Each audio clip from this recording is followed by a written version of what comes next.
श्रीमद् भागवत गीता में भगवान श्री कृष्ण द्वारा बताए गए ये 30 अनमोल वचन हर व्यक्ति को जरूर पढ़ने चाहिए। आपका जीवन बदल देंगे। एक कड़े संघर्ष के बाद प्राप्त होने वाला सुख जिसने आपके दुखों का अंत किया है।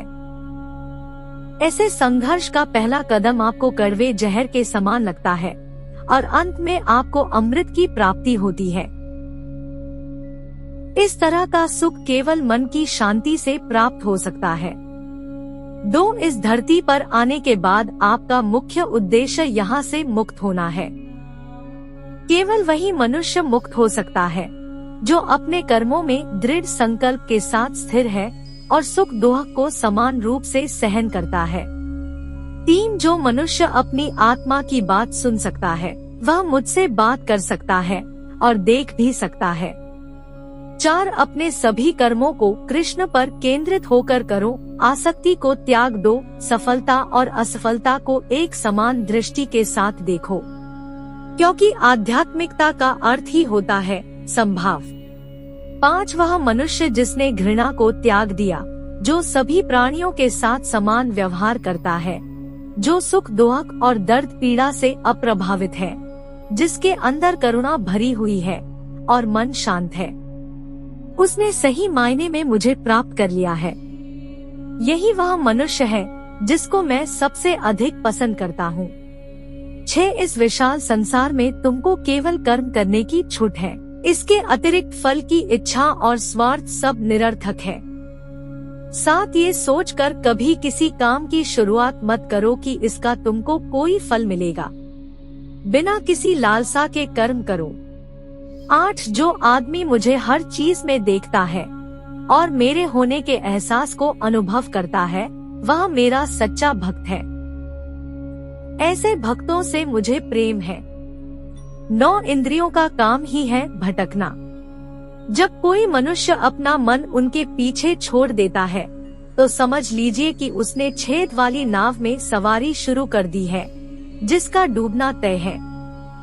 10 ऐसा कोई नहीं है जिसका सदियों से अस्तित्व है और ना ही ऐसा कोई है जिसका सदियों बाद अस्तित्व रहेगा। यहाँ कुछ स्थायी नहीं है। 11 वह सभी चमकदार वस्तुओं में प्रकाश के स्रोत के रूप में स्थित है। वह सभी प्रकार के अंधकार से परे और अव्यक्त है। वह ज्ञान का विषय है और वही ज्ञान का लक्ष्य है। वह सबके हृदय में विराजमान है। श्रीमद् भगवद गीता। 12 तुम उसी को देख पाते हो जो तुम हो और तुम वही जो तुम देखते हो। 13 मैं सभी के घरों में निवास करता हूँ। मेरी ऊर्जा सभी जगह समान रूप से वितरित है। जो मुझे पहचान लेता है उसको मैं भक्ति रस प्रदान करता रहता हूँ। 14 मैं सर्वनाश कर सकता हूँ। मेरे रुकने की वजह मेरे भक्त है। जिस दिन मेरे सभी भक्त मर जाएंगे मैं सर्वनाश कर दूंगा। 15 जो व्यक्ति अहंकार से मोहित होकर अपने कर्मों को अंजाम देता है मैं उसके खिलाफ खड़ा होता हूँ।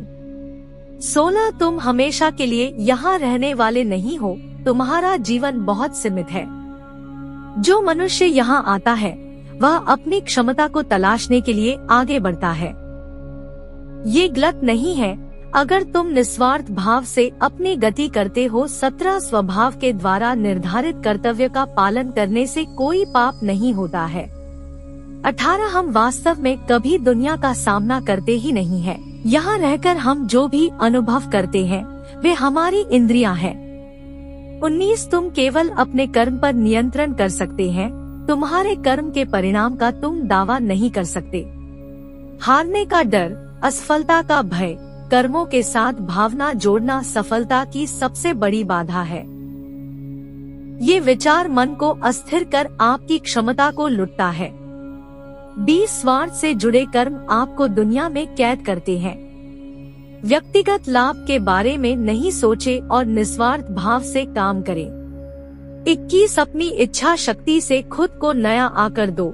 अपने आप को कभी स्वेच्छा से नीचा मत होने दो। 22 बुद्धिमानी तुम्हारी चेतना को एकीकृत करती है और कर्म के फल के प्रति आसक्ति को त्यागने में मदद करती है। 23 दूसरों के सुख दुख पर कोई यदि इस प्रकार प्रतिक्रिया देता है जैसे वे उसके अपने हैं, तो उस व्यक्ति को सच्चा आध्यात्मिक मान सकते हैं। 24 मैं हर समय से यहाँ पर था, ऐसा कोई समय नहीं है जब मैं यहाँ नहीं था।